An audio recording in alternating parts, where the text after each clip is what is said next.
Bonjour à tous et à toutes, je suis ravie de vous retrouver aujourd'hui pour cette nouvelle vidéo. Aujourd'hui nous allons parler phyto, faire le point un petit peu sur ce marché en pleine expansion où il y a beaucoup de possibilités, mais faut-il encore avoir quelques éléments de base pour bien s'y retrouver.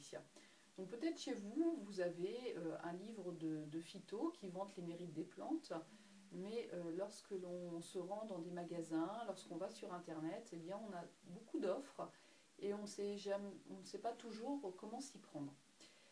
Donc première chose et question que l'on pose souvent, c'est y a-t-il une plante qui sert un petit peu à tout?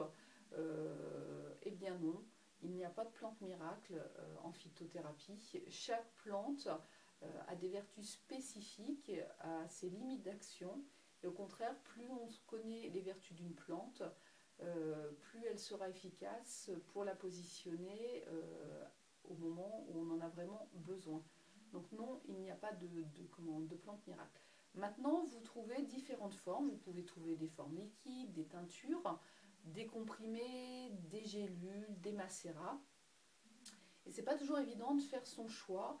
Eh bien, ce qui va être important, c'est déjà de comprendre que lorsqu'on parle de phytothérapie, on parle de principes actifs qui sont contenus dans la plante et qui, lorsque l'on va ingérer ces principes actifs, vont avoir un effet positif sur notre santé. Alors déjà, vous avez deux grandes familles de principes actifs. Vous avez les principes actifs qu'on appelle hydrosolubles et les liposolubles. Les solubles, eh bien, on va les obtenir lorsque on fait, par exemple, une tisane, mais lorsqu'on va faire des extractions à base d'eau ou d'alcool faible. Donc ça fait une autre famille de principes actifs qu'on appelle liposolubles, qu'on obtiendra grâce à des transformations, grâce à des alcools forts comme la glycérine.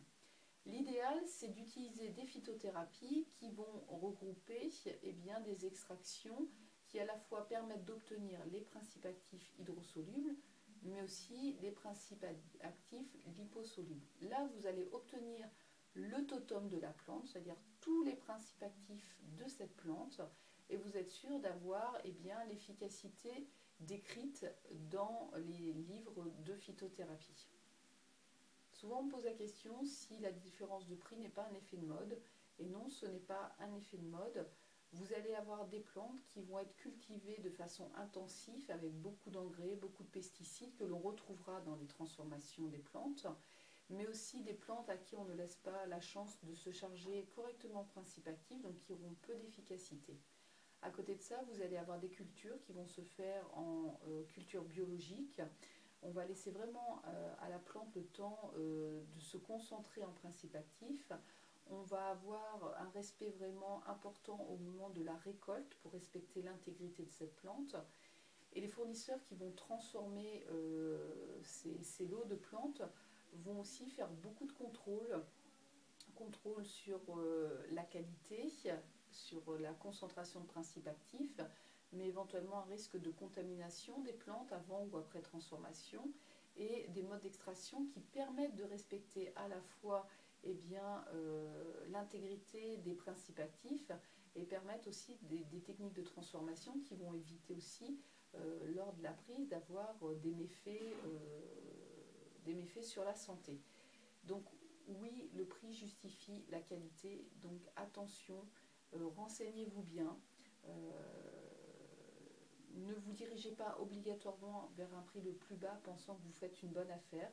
Sachez que souvent les prix bas justifient une qualité désastreuse sans toujours avoir de vrai contrôle sur aussi ce qu'il y a dedans. Donc une phyto a un coût, a un prix, et si vous souhaitez vous soigner ou soigner votre famille avec ces techniques-là, il faut vraiment travailler avec des plantes de qualité, avec des principes actifs concentrés pour avoir une efficacité et ne pas avoir des risques de toxicité derrière. Donc vraiment, c'est un choix important. Prenez votre temps, comme je vous le disais tout à l'heure, lisez les étiquettes, renseignez-vous auprès de professionnels de santé, renseignez-vous auprès de professionnels de la phytothérapie. Maintenant, attention à l'automédication, ne passez pas à côté d'un problème de santé plus important. Lorsque vous avez un doute, faites-vous conseiller.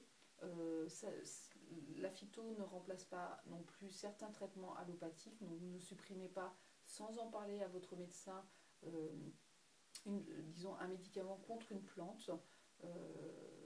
Il faut vraiment vous faire accompagner, au contraire, pour obtenir le meilleur de la phyto.